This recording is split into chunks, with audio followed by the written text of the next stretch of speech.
Yes, she might have been going through a depression at that time, but she looked visibly down about something that night. And it all made sense when the children were sleeping, and she said that she wanted to talk to me about something. We both sat in the living room, and she started crying almost right away. I remember being very confused, but I assumed that the emotions had finally started to overflow. But then she spoke, and I remember the exact words she said. It's hard to forget things like this. I slept with somebody. The living room was dead quiet after she said that.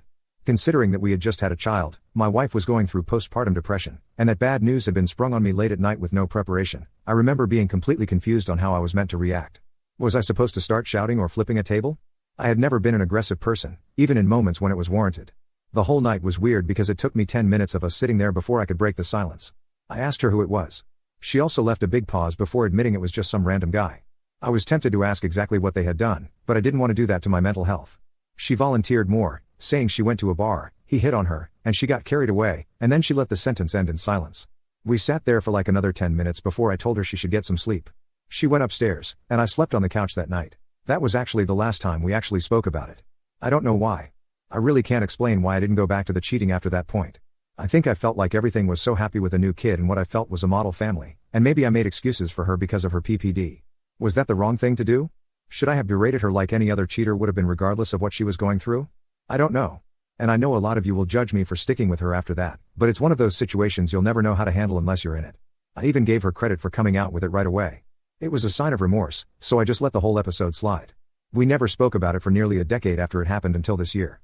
Some needed context is that I'm a busy guy. I have my own business, and after reading some books years ago, I became big on properly structuring my days for productivity. So, most of the time, except for rare cases, it's pretty easy to tell when I'll be at work, when I'll be eating lunch, when I'll be working out, and so on.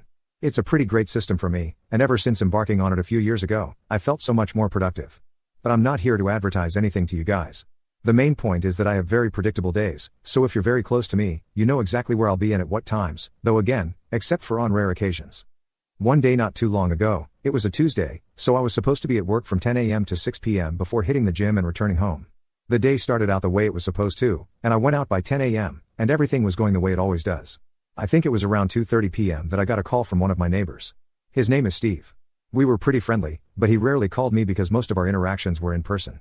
I picked up the call, and we exchanged the regular greetings and made a little of our usual small talk, but it seemed like he had something to say.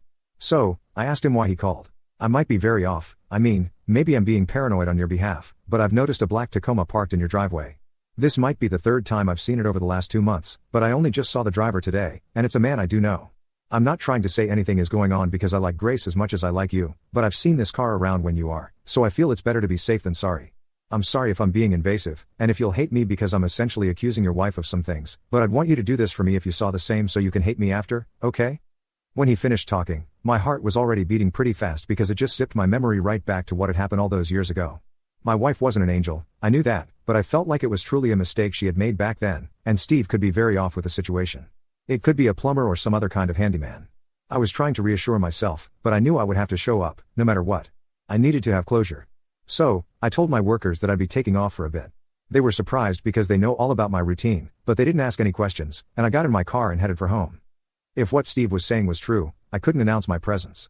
So, as I got to my neighborhood, I parked way down the street and decided to head to the house on foot. I got to my house in a few minutes and carefully unlocked the door and entered. The moment I stepped in, I was greeted by the scent of an unfamiliar perfume, and it was clearly masculine. I headed up the staircase, and halfway up it, I saw a loosened tie sitting on the upper landing. When I got upstairs, 2 shoes tossed in front of the door, and then I could hear it. I could hear the bed creaking from inside the room, and I could hear their sounds. They thought they were alone, so the door was wide open, but they couldn't see me from where I was. And I remember standing there and really contemplating what I was going to do when I entered the bedroom. In fact, I remember thinking that I could walk back downstairs without either of them knowing that I was there, but I just kept thinking that this was our house. This was not the first time that my wife had cheated on me. She was sleeping with someone in our bed, a bed that I would have slept on happily hours later.